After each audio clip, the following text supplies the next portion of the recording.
binatang ternak Nabi Ayub. Sehingga dalam waktu singkat jatuhlah Nabi Ayub dari orang paling kaya jadi orang paling miskin. Beliau masih ibadah di mihrab dalam masjid. Datang iblis. Saudara Ayub, ya. Lagi ngapain? Ibadah. Nyembah Allah, nyembah Allah.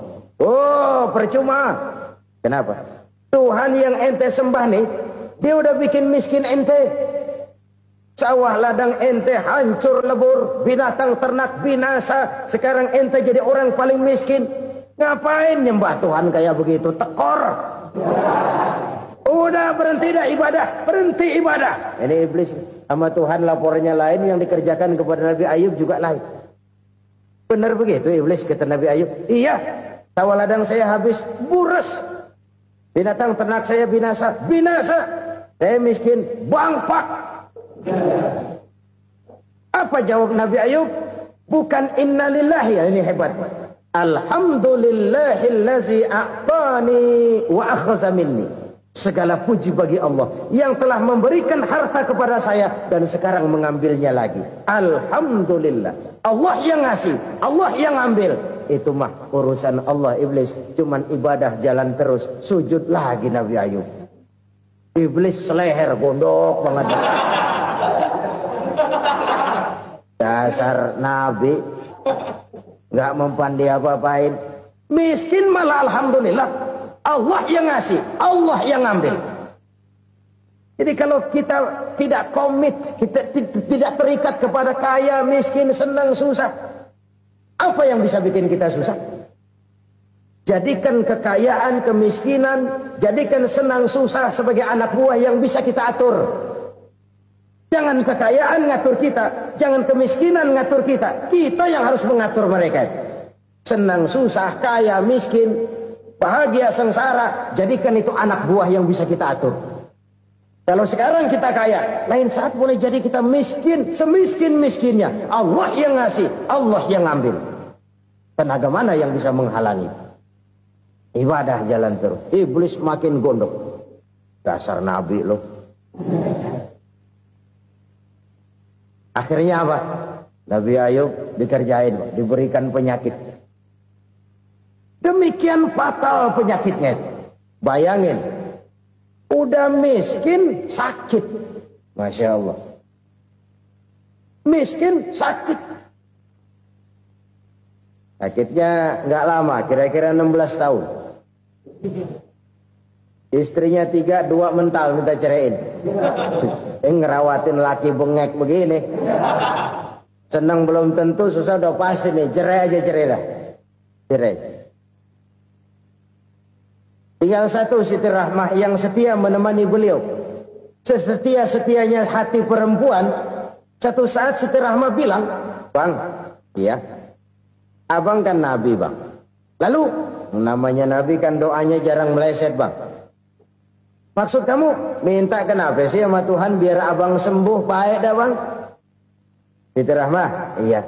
Saya sakit berapa tahun sih dah? 16 tahun bang. Sebelum ini saya sehat berapa tahun? Ya kira-kira 60 tahun bang. Nah coba ente banding-bandingin Rahmah. Saya dikasih sehat 60 tahun. Dikasih sakit 16 tahun. Sudah nggak sabar mau doa kepada Allah minta sembuh. Saya malu kepada Allah. Diuji dengan yang luar biasa seperti ini, tidak mengganggu stabilitas kehambaannya. Dia tetap menghamba kepada Allah Subhanahu wa ta'ala. Saudara-saudara kaum muslimin rahimakumullah. Kunci menghadapi kesulitan itu apa? Allah jelaskan dalam satu ayat, wa basyiris sabirin alladzina iza asabathum musibah qalu inna lillahi wa inna ilaihi raji'un. Gembirakan orang-orang yang sabar. Siapa mereka itu? Yang apabila mendapat musibah mereka kembali kepada keyakinan dasar. Segalanya dari Allah dan segalanya akan kembali kepada Allah. Ini konsepsi dasar dari sikap muslim dalam menghadapi berbagai kesulitan. Segalanya dari Allah, segalanya akan kembali kepada Allah. Kalau ini sudah kondisi dasarnya, maka kita akan lapang menghadapi kenyataan bagaimanapun pahitnya. Apakah itu namanya miskin? Apakah itu namanya sakit? Bahkan maut sekalipun. Maut sekalipun.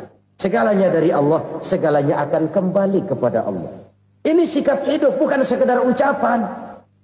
Kita kadang-kadang menjadikannya sebagai ucapan. Mulutnya sehingga berhenti, innalillahi wa inna ilaihi rajiun, tapi nangisnya terus gerung-gerungan. Bukan itu, ini kesadaran moral. Kalau segalanya dari Allah, segalanya kembali kepada Allah, kan sebenarnya cuma nunggu giliran. Hari ini saya nyembayangin dia, entah hari apa saya disembayangin orang. Hari ini saya antar dia ke kubur, entah hari apa orang nganterin saya ke kubur. Hari ini saya tahlilkan dia, entah nanti kapan orang tahlilkan saya. Segalanya dari Allah, segalanya akan kembali juga kepada Allah. Oleh sebab itu saudara-saudara, kesulitan bukan untuk ditakuti. Kesulitan justru untuk diatasi, dicarikan jalan keluarnya. Dan tidak ada orang yang tidak pernah mendapat kesulitan. Tidak ada. Semakin tinggi status sosial, semakin tinggi kualitas keimanan, semakin besar juga tingkat kesulitan. Hanya saja bagaimana cara kita mengatasinya. Dan Al-Quran menyatakan, inna ma'al usri yusra. Di balik kesulitan itu pasti ada kemudahan. Roda itu berputar. Karena itu Rasulullah sallallahu alaihi wasallam mengingatkan kepada kita, ta'arraf ila Allah fir raha ya'rifka fis syiddah. Ingatlah kepada Allah di waktu kamu senang, supaya Allah ingat kepada kamu di waktu kamu susah.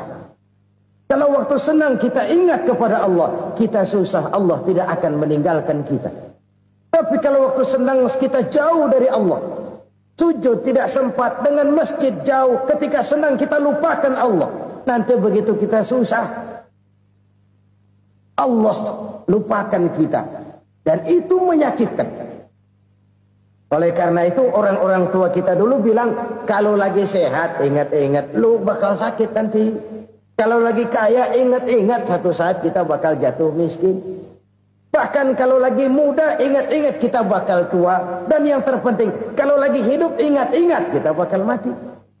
Saudara-saudara kaum muslimin rahimakumullah. Jadi yang kedua yang merupakan perbendaharaan surga, menyembunyikan musibah. Saudara-saudara kaum muslimin rahimakumullah. Hal ketiga yang merupakan perbendaharaan surga adalah wasilatur rahmi. Orang yang suka bersilaturahmi. Sebagaimana yang kita maklum bahwa manusia adalah makhluk yang disebut zon politika. Makhluk sosial yang tidak mungkin hidup sendiri-sendiri. Betapa dan siapapun kita memerlukan orang lain. Bodoh betul manusia kalau tinggal di tengah masyarakat tapi tidak mau bermasyarakat. Merasa hebat sendiri, pinter sendiri, gagah sendiri, kaya sendiri. Mungkin kalau mati juga ngubur sendiri. Jangankan kita di sini, di sorga saja Nabi Adam waktu sendirian bengong melulu, mondar mandir. Allah tegur dam sepi dam. Ya ini kalau bahasa saya. Iya Tuhan sepi ini nggak ada coret-coretan pisan ini.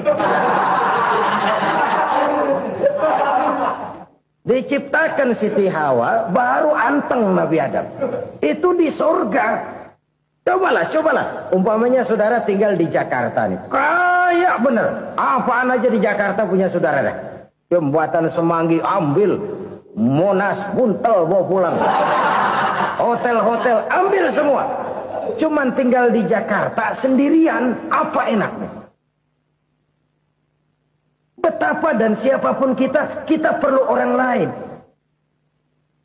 Tidak ada seorang pun yang bisa memenuhi kebutuhan hidupnya secara sendiri-sendiri. Nah, Islam telah menyelamatkan manusia dari ras diskriminasi. Mengikat manusia dengan persaudaraan yang berlandaskan kepada akidah. Karena itu dianjurkan bersilaturahmi. Bahkan Nabi menyatakan, Man arada ayyubsata lahu fi rizkihi wa yunsa'a fi atharihi falyasil rahimah. Siapa yang kepengen diluaskan rezekinya dan dipanjangkan usianya, banyaklah ia bersilaturahmi. Siapa yang kepengen dimudahkan rezekinya, hendaknya ia banyak bersilaturahmi. Kalau banyak teman, kesulitan kan paling tidak ada tempat cerita. Udah susah sendirian kita pikirin diri, nggak ada tempat tukar pikiran, cepet banget sama bengek. Dilawan sendiri. Nah, secara makro kita bisa berkata, tidak mungkin ada kemenangan kalau tidak ada kekuatan. Tidak ada kekuatan kalau tidak ada kesatuan dan persatuan. Tidak mungkin ada kesatuan dan persatuan tanpa semangat silaturahmi. Kalau umat Islam mau menang, dia harus kuat. Kalau umat Islam mau kuat, dia harus bersatu. Kalau umat Islam mau bersatu, dia harus membudayakan silaturahmi ini. Bahkan sampai-sampai kata Nabi, kalau bisa cari nilai tambah. Apa? Silman koto'ak. Bersilaturahmilah kau kepada orang yang marah denganmu. Masya Allah, indahnya ajaran agama kita. Orang yang marah pun kepada kita, kata Nabi, kalau bisa bersilaturahmilah kepadanya, kepada orang yang marah itu. Di situ nilai tambah. Cuman jujur nih hadis, ngucapinnya gampang, ngamalinnya yang berat banget. Orang marah sama kita, kita disuruh silaturahmi, ada apa malu? Lu marah, ada gua marahan lagi. Tunggu pikirin. Saudara-saudara kaum muslimin rahimakumullah. Tapi ini yang diajarkan, bahkan ini yang dicontohkan oleh baginda Rasul. Bagaimana begitu mudah, misalnya satu saat Abu Jahal ini ngatur strategi bagaimana bikin Muhammad celaka. Dia gali lubang di depan tempat tidurnya. Dia tutupin daun korma. Terus dia panggil seseorang, ke sini. Kasih tahu Muhammad, pamannya sakit keras, minta ditengokin. Berangkat orang ini ke sana. Muhammad, labbaik. Pamanmu sakit keras, dia minta ditengokin. Baik, saya akan datang menjenguk beliau. Berangkatlah Nabi ke rumah Abu Jahal tanpa prasangka apapun. Abu Jahal udah pasang setil, selimut 3 rangkap setengah dipakai. Persis kayak orang meriang. Tapi sembari ngintip dari balik selimut, begitu Muhammad buka pintu, nah, masuk perangkap nih. Muhammad jalan menuju tempat pembaringan. Makin lama makin dekat, makin lama makin dekat. Makin dekat ke lubang yang dipasang oleh Abu Jahal itu. Dalam hati Abu Jahal, terus dah jatuh, mampus dah lo ini. Mampus lo hari ini. Apa yang terjadi? Malaikat Jibril datang. Muhammad, pamanmu cuma pura-pura sakit. Di depan tempat tidurnya ada lubang perangkap supaya kamu jatuh ke situ. Sudah, kamu pulang. Balik kanan Nabi. Sudah hampir jatuh ke lubang, balik kanan, pulang. Bayangin kecewanya Abu Jahal. Muhammad dikit lagi, Muhammad dikit lagi. Enggak, paman, saya pulang aja. Emosi bangun dari tempat tidur, enggak sadar kalau lagi pura-pura sakit. Lompat ngejar Nabi, dia lupa dengan lubang yang dia gali. Serak, nyemplung sendiri ke dalam lubang.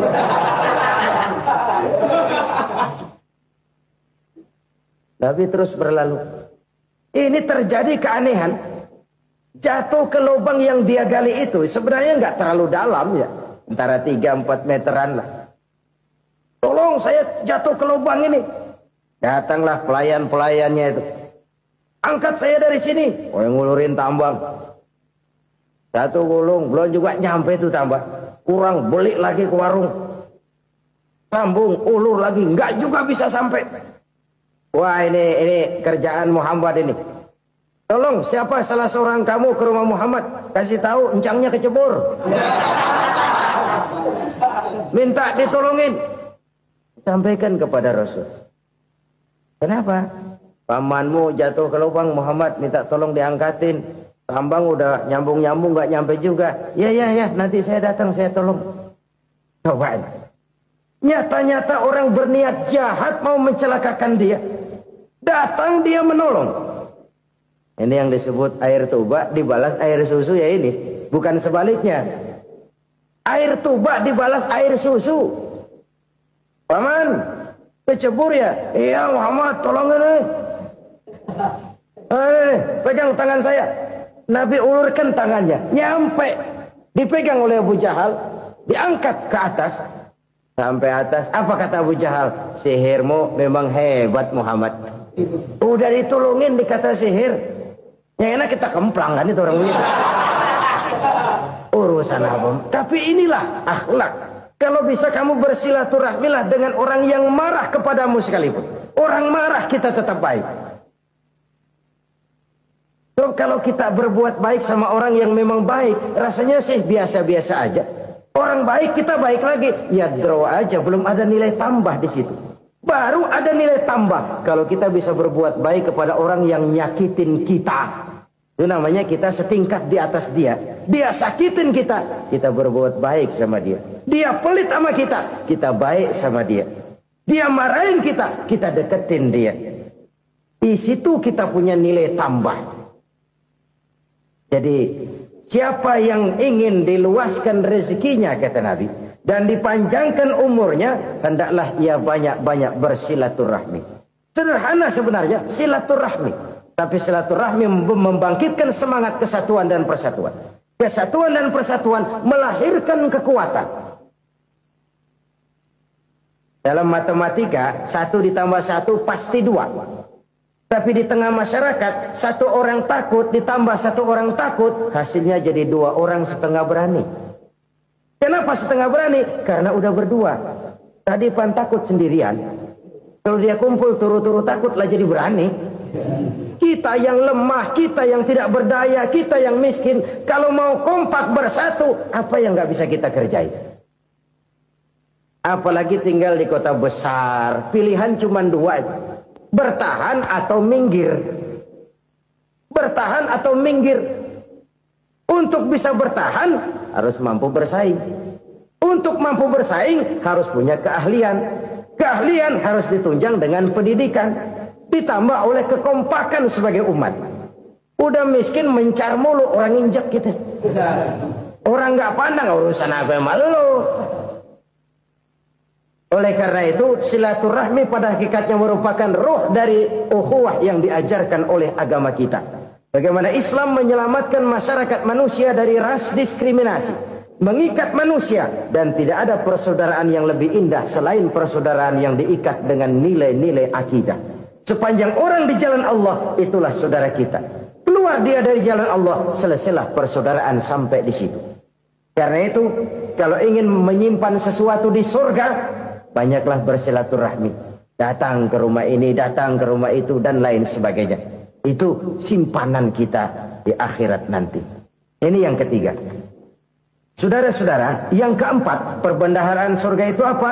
Wa qawlu la hawla wa la quwwata illa billah. Ucapan la haula wa la quwwata illa billah. Ibadah kan ada yang berat, modalnya besar. Bangun masjid berat, modalnya besar. Bangun rumah sakit berat, modalnya besar.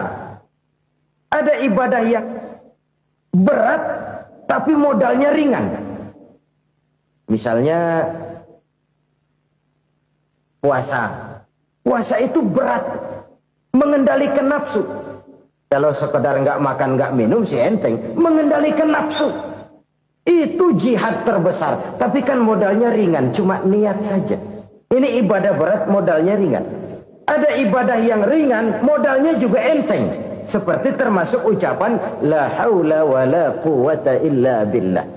Tanpa sadar, la haula wa la quwwata illa billah, nyelengin tuh di surga.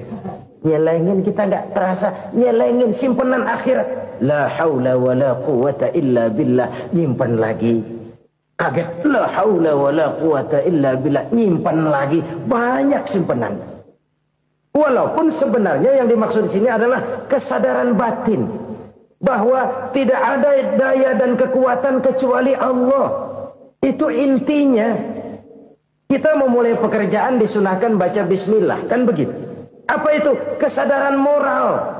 Bahwa ini saya bisa kerjakan. Saya kerjakan ini dengan menyebut nama Allah. Kenapa? Kalau Allah tidak memberikan daya dan kekuatan, mana mampu saya kerjakan ini. Maka saya kerjakan ini dengan menyebut nama Allah. Bismillah. Kesadaran moral. Manusia hanya wajib berusaha, tapi nggak pernah wajib berhasil. Banyak hal-hal yang kalau kita renungkan secara rasio nggak mungkin. Tapi jadi kenyataan. La haula wa la quwwata illa billah. Tidak ada daya dan kekuatan kecuali bagi Allah semata-mata. Kesadaran moral akan kelemahan dan keterbatasan makhluk bernama manusia. Kadang kita kagum dengan otak, tapi kita sering lupa sama yang bikin otak. Padahal bagaimanapun hebatnya otak, yang bikin otak pasti lebih hebat dari otak. Nggak percaya, silahkan otak-otakan. Inilah kecenderungan. Kita kagum dengan pesawat-pesawat mutakhir, bukan main, besi gede banget terbang itu. Alangkah hebatnya. Lalu apa yang bikin otak tidak lebih hebat dari itu semua? Kita puji laut. Apa yang bikin laut tidak lebih hebat dari laut itu? La haula wa la quwata illa billah. Tidak ada daya dan kekuatan kecuali Allah. Apa yang bisa kita lakukan kalau tidak karena daya dan kemampuan yang diberikan oleh Allah kepada kita? Lahirlah sikap tawadu, rendah hati, tidak melonjak menjadi angkuh dan sombong, sadar akan kelemahan dan keterbatasan diri sebagai makhluk yang diciptakan oleh Allah Subhanahu wa taala. Jadi satu sisi ini ucapan yang berpahala, la haula, jadi wiridan. Pada sisi lain ini kesadaran moral, sikap mental, kesadaran batin bahwa yang punya daya dan kekuatan itu cuma Allah. Kita nggak pantas untuk sombong, sebab sombong itu pakaiannya Allah. Kita nggak sedang pakai pakaian Allah, kegedean. Dan makin kita renungi, makin terbentur. Apa sih yang bisa kita sombongin? Kita mau sombong apa? Kaya, pintar, itu kan semua relatif. Di atas langit masih ada langit lagi. Jadi oleh karenanya, marilah kita menyadari. Manusia hanya wajib berusaha, tapi tidak pernah wajib berhasil. Yang berusaha saja tidak wajib berhasil, apalagi yang tidak berusaha. Islam bukan agama orang pemalas yang selesai sholat lalu ngelohom, nggelenggem ayem-ayem. Tapi Islam bukan agama orang sombong yang setelah berusaha lalu tidak memerlukan Allah. Kita bisa saja bikin proyeksi, tahun sekian kita bakal panen besar menurut perhitungan otak. Tapi ada kejadian lain. Apa? Tikus ngambek. Habis itu dimakanin tikus, panen gagal. Proyeksi rasional gagal oleh tikus-tikus yang ngambek itu. Bisa saja terjadi. Tahun depan kita panen besar, urung. Kenapa? Musim panas panjang. Dan sekarang ini koran-koran bikin berita musim mengalami penyelewengan. Bukan cuma manusia yang nyeleweng sekarang. Musim pakai nyeleweng. Mestinya kan musim hujan udah selesai. Masih hujan-hujan juga. Musim. Nah sekarang kita boleh bikin proyeksi. Kita bakal panen besar. Tahu-tahu musim panas panjang. Sawah retak, air kering. Cari teknokrat yang paling botak. Suruh pendekin tuh musim panas. La haula wa la quwata illa billah. Inilah kesadaran moral. Saudara, saya teringat satu saat ada seorang konglomerat. Umurnya ya kira-kira 70-an.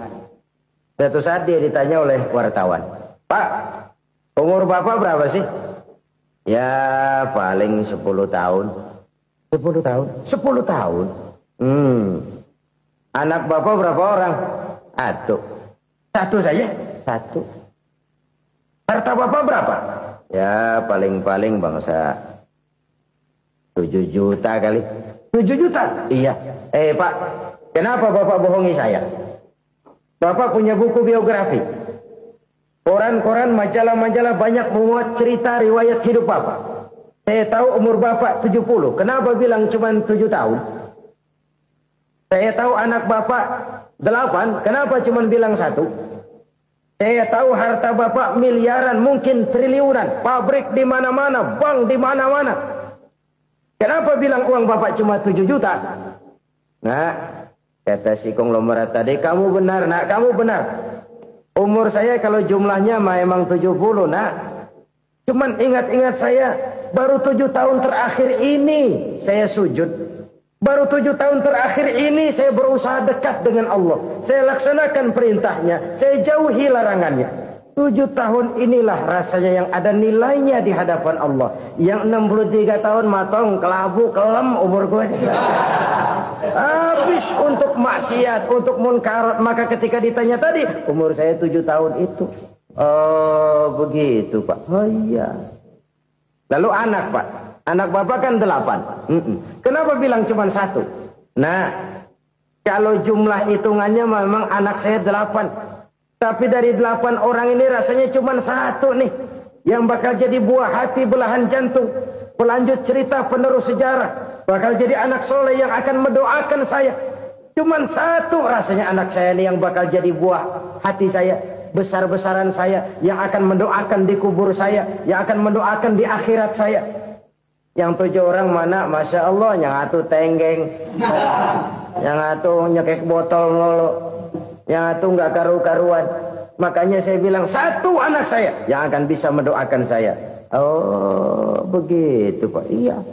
Nah harta Pak, harta Bapak kan triliunan. Pabrik Bapak di mana-mana. Uang Bapak hampir di tiap bank-bank besar.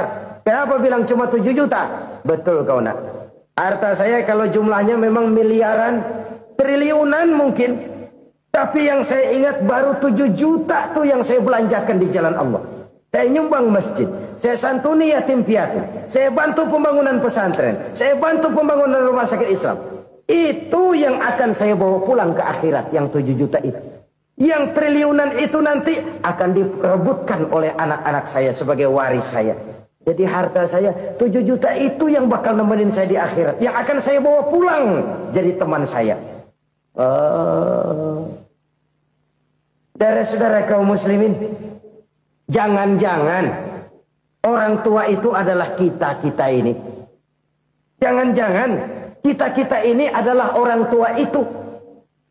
Jangan-jangan itu potret dari diri kita masing-masing. Dari sekian umur yang diberikan Allah, berapa tahun yang ada nilainya di hadapan Allah. Dari sekian anak-anak yang merupakan amanah, berapa yang akan mendoakan kita sebagai orang tuanya menjadi anak soleh.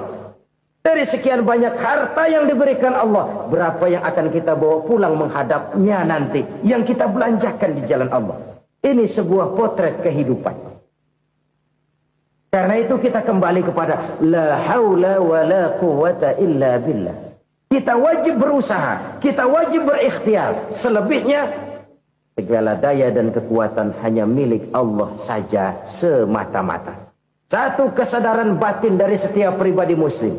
Setelah ia berusaha dan berikhtiar, ia menyerahkannya kepada Allah Subhanahu wa ta'ala. Jadi satu sisi ini merupakan wiridan ucapan yang mengandung pahala. Pada sisi lain ini merupakan sikap batin dari seorang muslim di dalam ia menghadapi realitas kehidupan ini. Saudara-saudara kaum muslimin rahimakumullah. Kalau ini kita jadikan satu basis kehidupan, maka ini akan menyelamatkan manusia dari kemungkinan tergelincir menjadi orang yang lupa diri dan lupa darat. Sebab itu Imamul Ghazali berpesan, jadidis safinah fa innal bahra amiq wa khuziz zad fa inna safara ba'id wa khaffifil hamla fa innal hamla sadid. Perbarui selalu kapalmu karena lautan sangat dalam. Bawa bekal yang banyak karena perjalanan ini sangat jauh. Ringankan beban karena kebanyakan beban akan menyakitkan. Alangkah indah kalimat ini, alangkah dalam makna yang terkandung di sana. Perbarui selalu kapalmu karena lautan sangat dalam.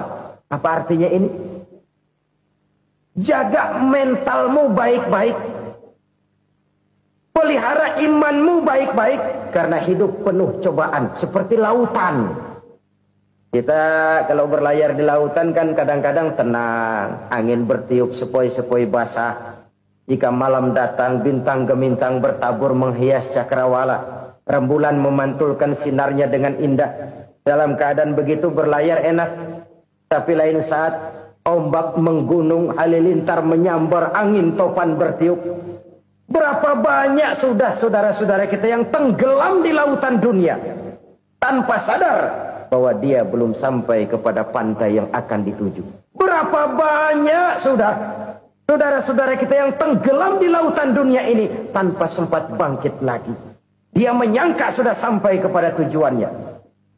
Hati-hati kapal jangan sampai bocor karena lautan sangat dalam. Iman ini jaga baik-baik karena hidup penuh dengan ujian. Wa khuzizat fa inna safara ba'id. Bawa bekal yang banyak karena perjalanan sangat jauh. Saudara mau ke Bandung, bawa duit. Saudara mau ke Surabaya, banyakan lagi duitnya. Saudara mau ke Mekah, gepokan, iketan tuh duit, nggak lembaran lagi. Makin jauh perjalanan, makin banyak bekal yang harus kita bawa. Kalau saudara dari Jakarta mau ke Surabaya, kagak bawa duit berangkat juga, itu sih bukan berani namanya, nekat. Sampai Surabaya belum tentu, sengsara di jalan udah pasti. Kenapa? Nggak bawa bekal berangkat. Sama juga kita nih, misalnya belum sempat sembahyang, mati. Waduh, berani banget orang. Belum punya bekal, mati. Sengsara di jalan. Atau bekal tidak cukup. Dari Jakarta saudara mau ke Surabaya, bawa duit 500 perak. Paling jauh Cikampek nyampenya itu. Paling jauh itu. Antara jauhnya perjalanan dengan bekal yang saudara bawa tidak seimbang. Hidup ini perjalanan panjang. A walking tour.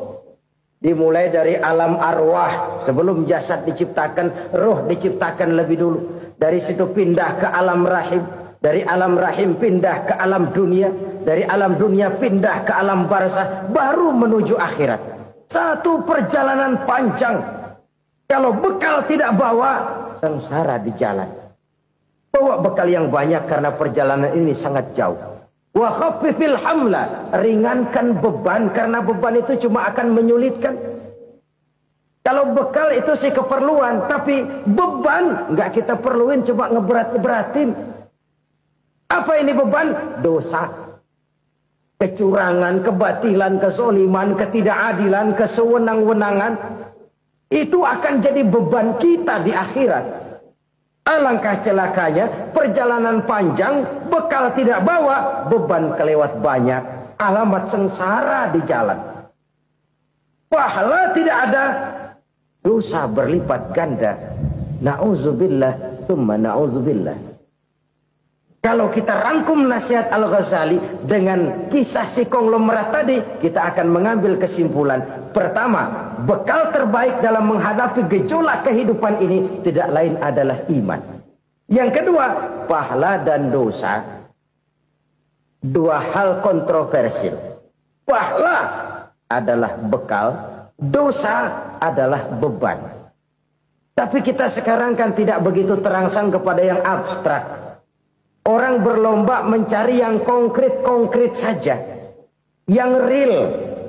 Kalau memang dosa, benjol dong. Kira-kira begitu. Kira-kira begitu. Persis orang Yahudi dulu. Orang Yahudi itu kan pernah minta kepada Nabi Musa. Ya Musa, lan nu'mina laka hatta narallaha jahrah. Musa, kami nggak bakal mau beriman kepada Allah kalau belum kami lihat Allah ada nongkrong di depan kami. Kalau memang Tuhan ada, taruh dong di depan kami. Mau yang konkret-konkret saja. Kalau memang dosa, benjol dong. Kalau memang pahala, berasa dong. Orang terangsang kepada yang real, yang konkret-konkret saja. Karena itu, untuk mengejar dosa, orang mau bayar. Tapi untuk mengejar pahala, walaupun tidak bayar, orang segan. Ini yang dikatakan oleh Nabi, kamu mengharapkan ke surga, tapi kamu berat melaksanakan sesuatu yang bisa membawa kamu ke surga. Kamu ingin jauh dari neraka, tapi tiap saat kamu lakukan perbuatan-perbuatan yang justru menjerumuskan kamu ke neraka. Idda'aitum an-najata minan nar wa ramaitum fiha anfusakum. Kamu ingin selamat dari neraka, tapi kamu lemparkan diri kamu ke neraka. Kamu ingin masuk surga, tapi berat sekali kamu melakukan perbuatan-perbuatan yang bisa menyampaikan kamu di surga. Saudara-saudara kaum muslimin, rahimakumullah. Jadi hal keempat yang merupakan perbendaharaan surga adalah la haula wa la quwata illa billah. Satu sisi ini merupakan ucapan yang memperberat timbangan akhirat. Pada sisi lain ini merupakan sikap hidup seorang muslim. Kesadaran batin yang sangat dalam bahwa tidak ada daya dan kekuatan kecuali Allah. Dan itu kita simbolkan pada saat memulai pekerjaan dengan Bismillah, dengan menyebut nama Allah. Satu kesadaran moral, saya hanya bisa melakukan ini karena diberikan daya dan kekuatan oleh Allah. Lahirlah sikap tawadu, rendah hati, tidak melonjak menjadi angkuh dan sombong. Saudara-saudara, sampai sini dulu jumpa kita kali ini. Semoga 4 perbendaharaan surga ini dapat kita lakukan, yang kelak akan merupakan bekal kita di kemudian hari nanti. Amin ya rabbal alamin. Bapak-bapak, ibu-ibu, saudara-saudara kaum muslimin rahimakumullah. Di dalam kehidupan kita sebagai seorang muslim, minimal 5 kali dalam sehari semalam kita mendengar seruan untuk mendirikan solat yang disebut azan. Ada kalimat menarik di dalam kalimat azan itu, yakni seruan hayya 'alal falah, marilah menuju kepada keberuntungan, marilah meraih kemenangan. Seruan ini adalah kecenderungan dari setiap manusia, apapun warna kulitnya. Artinya, setiap orang dalam hidup selalu ingin meraih dan mencari kemenangan. Kemenangan akan melahirkan kepuasan batin, dan kepuasan batin memberikan kebahagiaan. Sedangkan kekalahan melahirkan penderitaan batin, dan penderitaan batin menjerumuskan seseorang di dalam berbagai bentuk kerugian. Jikalau inilah seruan azan, maka masalahnya ialah apa yang menyebabkan kita meraih kemenangan. Al-Quranul Karim memberikan tuntunan dan ajaran kepada kita bahwa orang-orang yang memperoleh kemenangan itu tidak lain adalah orang-orang yang bertakwa. Hanyalah mereka yang bertakwa kepada Allah Subhanahu wa ta'ala pada akhirnya akan tampil sebagai pemenang. Lalu siapa orang yang bertakwa itu?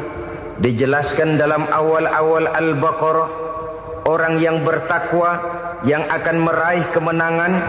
Pertama, allazina yu'minuna bil ghaib, yaitu orang-orang yang beriman kepada yang gaib.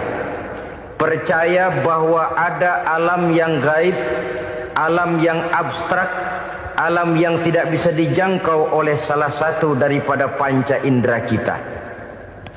Mereka percaya dan beriman kepada adanya malaikat, beriman kepada adanya iblis dan jin, beriman kepada adanya alam kubur, beriman kepada adanya alam mahsyar, beriman kepada adanya alam akhirat, beriman kepada adanya surga dan neraka.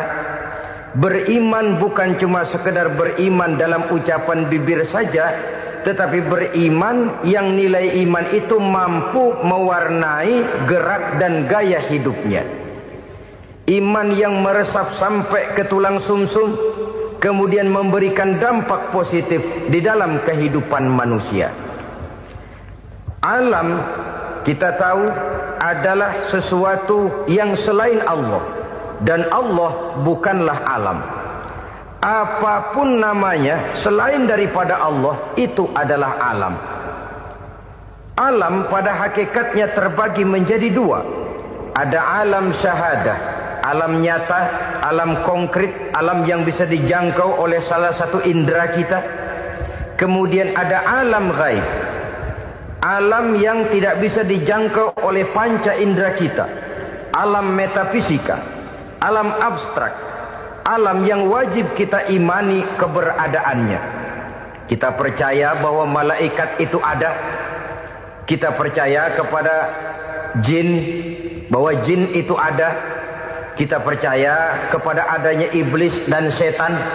Bukan percaya kepada iblis dan setannya, percaya bahwa iblis dan setan itu ada.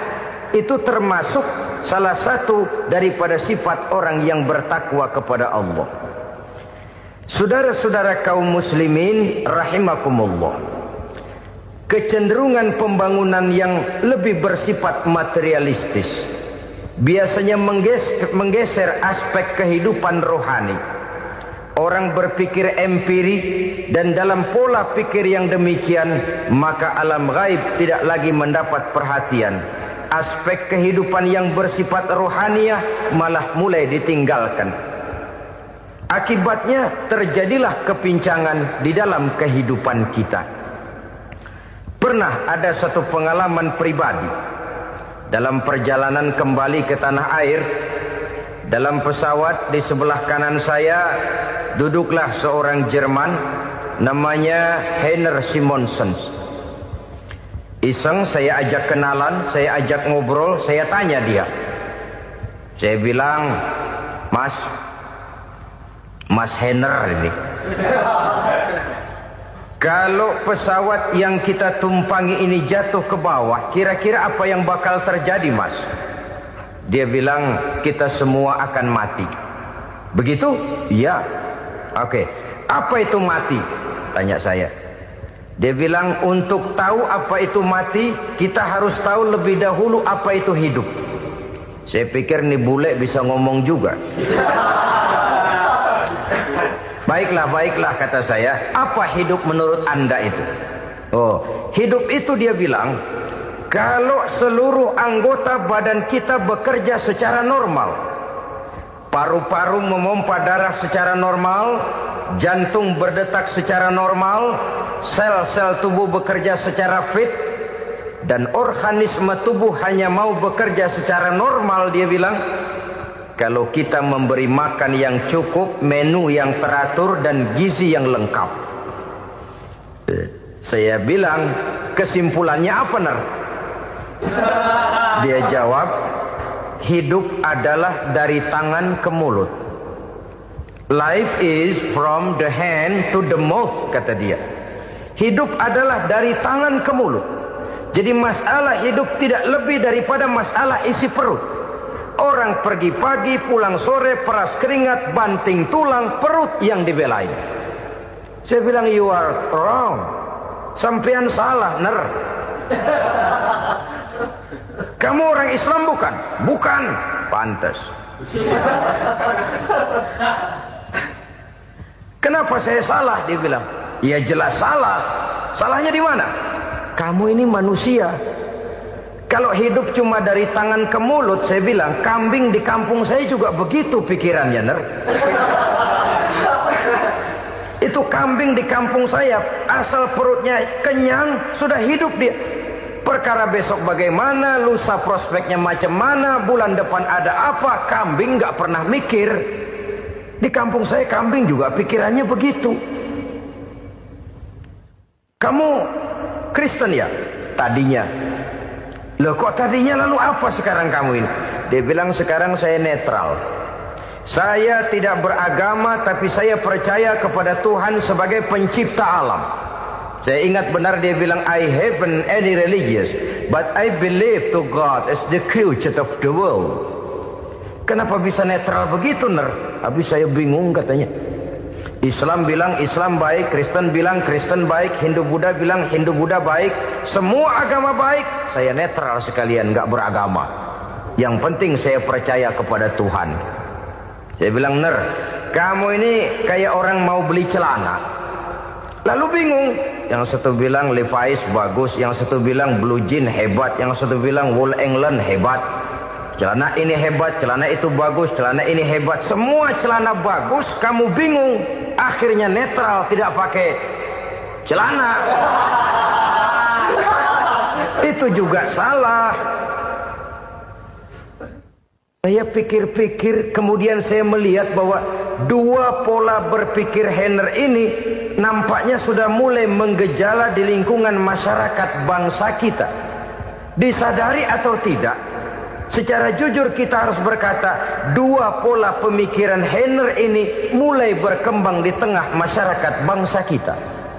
Pertama, pola pikir materialisme. Hidup adalah dari tangan ke mulut. Masalah hidup tidak lebih masalah isi perut. Itu yang perlu dibela, dan disitulah arti kehidupan. Pergi pagi, pulang sore, peras keringat, banting tulang untuk mempertahankan perut. Kalau sudah kemari cara orang berpikir, maka buat apa percaya kepada yang gaib? Untuk apa sholat? Untuk apa puasa? Untuk apa zakat? Untuk apa menghadiri majelis taklim? Tanpa kepercayaan kepada yang gaib, hidup berjalan menurut alur empiris dan materialis. Kalau sudah ke sana cara orang berpikir, biasanya orang lalu cenderung menghalalkan segala cara. Hanyalah orang yang percaya bahwa akhirat ada. Hanyalah orang yang percaya bahwa alam kubur itu ada. Hanyalah orang yang percaya bahwa malaikat itu ada, hidupnya akan lebih terarah dan terkendali. Karena kepercayaan kepada yang gaib, yang merupakan fase daripada kehidupan setelah hidup yang sekarang ini, mewarnai gerak pribadi seseorang di dalam dia melakukan kegiatan hidupnya. Pola berpikir materialisme, disadari atau tidak, mulai menggejala di lingkungan masyarakat bangsa kita. Hidup tidak lebih dari urusan tangan ke mulut, mulut ke tangan, tangan ke mulut. Asal perut sudah kenyang, hiduplah sudah. Perkara bagaimana prospek hari yang akan datang, bagaimana akhirat, tidak jadi persoalan. Ini yang oleh Nabi diperingatkan, ad-dunya sijnul mu'min wa jannatul kafir. Dunia adalah penjara bagi orang beriman dan surga bagi orang kafir. Dulu di zaman Belanda hadis ini pernah disalah tafsirkan, disalah artikan, digunakan sebagai senjata untuk mengkebiri dan membuat impoten umat Islam. Sudahlah umat Islam gak usah macam-macam, kata Belanda. Dunia ini kan penjara buat orang Islam, surga buat orang kafir. Di penjara jangan bertingkah.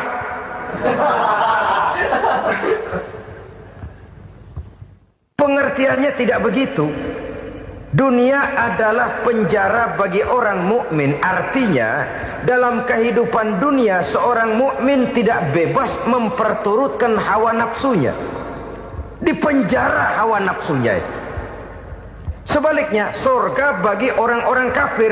Buat orang kafir, surgalah dunia ini. Mereka bebas memperturutkan hawa nafsunya. Dilarang tidak terlarang, dicegah pun tidak tercegah. Mereka hidup menurut alur bisikan nafsu mereka sendiri. Kemudian bila ajal datang, maut merenggut nyawa, selesailah surganya sampai di situ.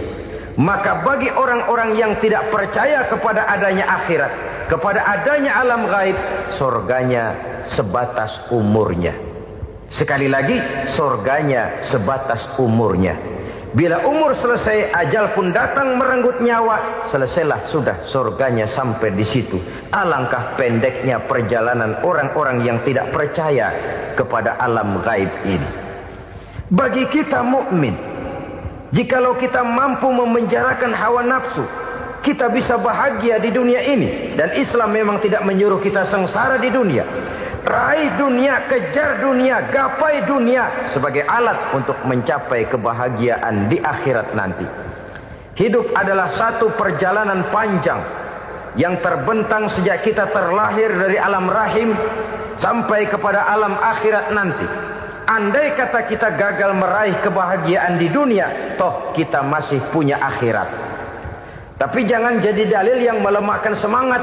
Biarin dah kita di dunia kebelangsak, yang penting akhirat. Akhirnya dunia benar-benar kebelangsak. Bagaimana dunia ini bisa kita raih, dan bagaimana meraih dunia untuk menunjang kepentingan akhirat nanti.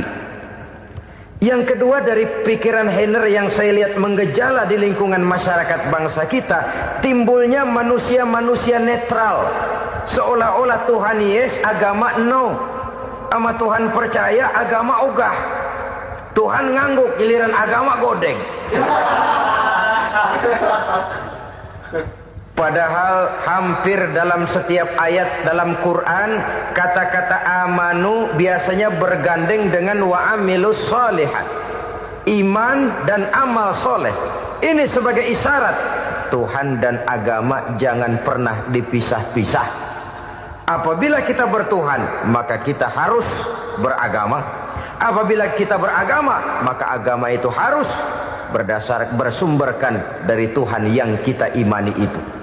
Tidak mungkin kita pisah, Tuhan yes, agama no. Sama Tuhan percaya tapi agama bikin sendiri. Sembayangnya cukup bengong 2 jam madep ngulon.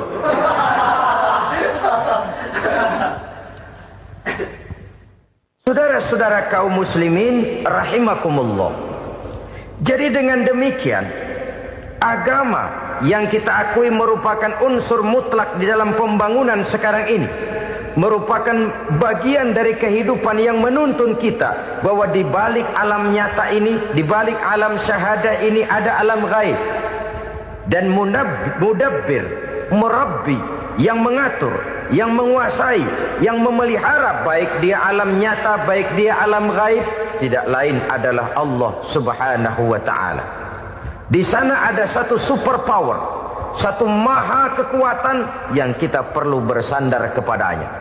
Sebagai makhluk nyata yang hidup di alam nyata, berbuatlah secara nyata sebagaimana harusnya kita berbuat. Karena Islam jelas bukan agamanya orang pemalas. Islam jelas bukan agamanya orang yang mengajarkan setelah selesai sholat boleh duduk, nggelenggem ayam-ayam, ndelohom, menghitung bintang di langit sambil menunggu keajaiban. Tidak. Islam adalah agama yang mengajarkan apabila sholat sudah selesai kamu kerjakan, bertebaranlah di permukaan bumi, cari karunia Tuhanmu. Jangan hidup berpangku tangan menunggu keajaiban. Karena hidup bukan undian. Jangan berharap untung besar tanpa mau peras keringat. Tapi di sebalik itu toh kita juga harus yakin bahwa di sisi usaha nyata yang kita lakukan ada satu super power, satu maha kekuatan gaib yang menentukan berhasil dan tidaknya usaha kita. Kepercayaan kepada hal semacam inilah yang mendorong kita untuk mempunyai sandaran vertikal, agar jikalau usaha ini berhasil, kita tidak lupa diri dan lupa daratan. Jikalau usaha ini gagal, kita tidak putus asa dan buruk sangka, tidak cupik pandangan dan sempit hati, tapi mampu melihat persoalan dengan kacamata putih sambil husnuzon kepada Allah Subhanahu wa ta'ala. Kita percaya malaikat itu ada. Ada yang namanya raqib dan atid, mengawasi gerak hidup kita sampai kepada gerak hati kita. Ini memberikan sugesti agar kita berhati-hati. Tidak sejengkal tanah pun kita bisa berlindung dari pengawasan raqib dan atid. Ada munkar nakir yang akan menyoal kita di alam kubur. Ada malaikat Malik, penjaga neraka. Ada malaikat Ridwan yang menjaga surga. Kita percaya kepada adanya jin. Kita percaya kepada adanya setan, iblis. Percaya kepada adanya, bukan mempercayai si setan, si iblis lalu menjadikannya sebagai teman. Tidak. Percaya bahwa mereka itu ada dan merupakan makhluk Allah yang gaib yang diciptakan Allah Azza wa Jalla.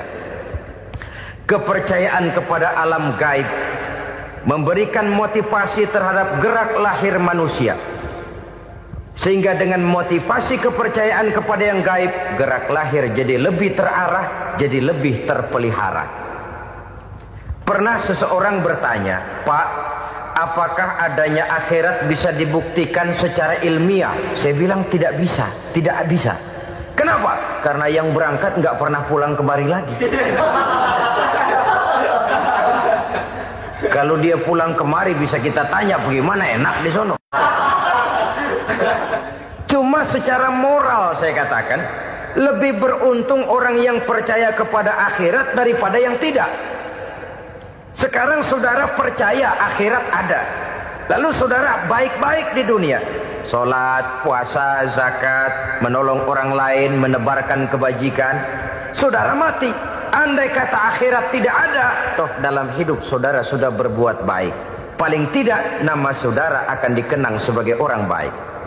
Sebaliknya, saudara percaya, kata saya, bahwa akhirat tidak ada, lalu hidup semau-maunya, tenggelam dalam maksiat dan munkarat, menentang Allah, tidak mau ruku dan sujud. Lalu saudara mati, kemudian akhirat ada. Ayo, mau apa? Bekal tidak punya.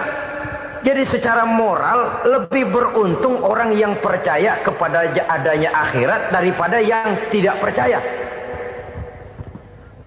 Dan itu alam gaib yang tidak bisa dibuktikan secara eksat. Jangankan untuk membuktikan seperti itu, dalam kehidupan sehari-hari saja yang kita rasakan tidak selalu berbentuk toh. Angin, bagaimana sih bentuknya angin? Kita tidak tahu. Merah, buktinya kalau dikerok merah. Yang merah itu kulit, yang kulit kita bukan anginnya. Sakit, rasa sakit itu ada, tapi bagaimana bentuk sakit kita nggak pernah tahu. Kalau kita makan cabai pedas, bagaimana bentuk pedas itu tidak ada, tapi rasa ada. Bentuk pedas hijau, cabainya bukan pedasnya. Tidak semua yang kita rasakan bisa kita gambarkan dalam bentuk yang konkret. Oleh karena itu, sekali lagi bahwa kepercayaan kepada alam yang gaib mampu memberikan satu sugesti yang menata kehidupan seseorang lebih lurus, lebih terarah, dan lebih terkendali. Maka wajar kalau kepercayaan kepada yang gaib mengantarkan seseorang untuk meraih kemenangan. Kenapa? Dia percaya kepada yang gaib, bahwa akhirat ada, bahwa alam kubur ada, bahwa pertanggungan jawab itu ada. Maka dia lalu tidak hidup saenae udele dewe itu loh. Tidak hidup menurut seleranya sendiri, terarah, teratur. Ini cirinya yang pertama. Orang bertakwa yang akan meraih kemenangan, mereka beriman, mereka percaya kepada yang gaib. Bahkan hal-hal konkret saja selalu berangkat dari yang gaib. Saudara-saudara, para remaja, para pemuda sekarang ini tidak pernah tahu toh siapa yang akan jadi teman hidup saudara. Kita bisa saja ngerancang, mentargetkan, tapi toh akhirnya yang namanya jodoh bukan kekuasaan kita. Rezeki di luar kemampuan kita. Begitu juga ajal, maut, jodoh, ajal adalah contoh-contoh konkret bahwa pada akhirnya yang gaiblah yang menentukan. Bertahun-tahun ngelancong, emang jodoh seret nggak jadi.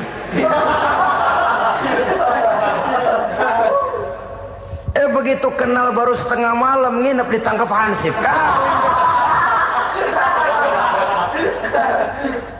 Hal-hal semacam itu kadang-kadang kita berpikir suuzon, gilet, perempuannya cakep banget, lakinya rebek amat. Memang begitulah jodohnya. Memang begitulah jodohnya. Saudara hadirin ma'asyiral muslimin yang saya hormati, jadi hal-hal yang konkret saja kita yakini sepenuhnya ditentukan oleh satu superpower yang gaib itu tadi. Dari sanalah segala ketentuan itu berangkat dan kesanalah segalanya akan kembali. Maka kepercayaan kepada yang gaib meluruskan gerak hidup seseorang dan itu akan mengantarkan dia kepada meraih kemenangan. Satu. Yang kedua, wa yuqimuna shalah. Orang bertakwa yang akan meraih kemenangan itu adalah orang-orang yang mendirikan sholat. Kenapa sholat mengantarkan orang untuk meraih kemenangan? Yang jelas, inna sholata tanha anil fahsya'i wal munkar. Sholat mampu mencegah manusia dari perbuatan keji dan munkar. Banyak filsafat hidup yang terkandung di dalam sholat ini. Sejak kita wudhu sampai kita menghadap ke arah kiblat, sampai kita melakukan gerak-gerak sholat, bacaan-bacaan yang ada di dalam sholat, lalu sampai kepada mengucapkan salam. Banyak filsafat hidup yang terkandung di dalam sholat. Umpamanya saja, setelah takbiratul ihram mulai kita dengan sholat dalam posisi berdiri, diajarkan dalam kitab-kitab fikih agar kita melihat ke arah tempat sujud. Ini kan filsafat kehidupan. Kalau kamu sholat dalam posisi berdiri, lihat tempat sujud. Jangan sholat mata jelalatan, sebab nanti bisa mengurangi kekhusyuan. Jadi wajar kalau yang dikatakan bahwa yang paling afdol adalah shaf yang di depan. Kenapa? Secara harfiah pengertiannya akan lebih mengundang kekhusyuan. Kenapa? Kalau kita di shaf paling depan di masjid umpamanya paling banter kita lihat tembok. Tapi kalau kita soft di tengah atau di belakang, orang-orang di depan kita pun akan kelihatan. Yang bajunya loreng, yang bajunya genggang, yang bajunya macam-macam. Kita lihat, kadang-kadang kita pikirin, ada yang bajunya bolong.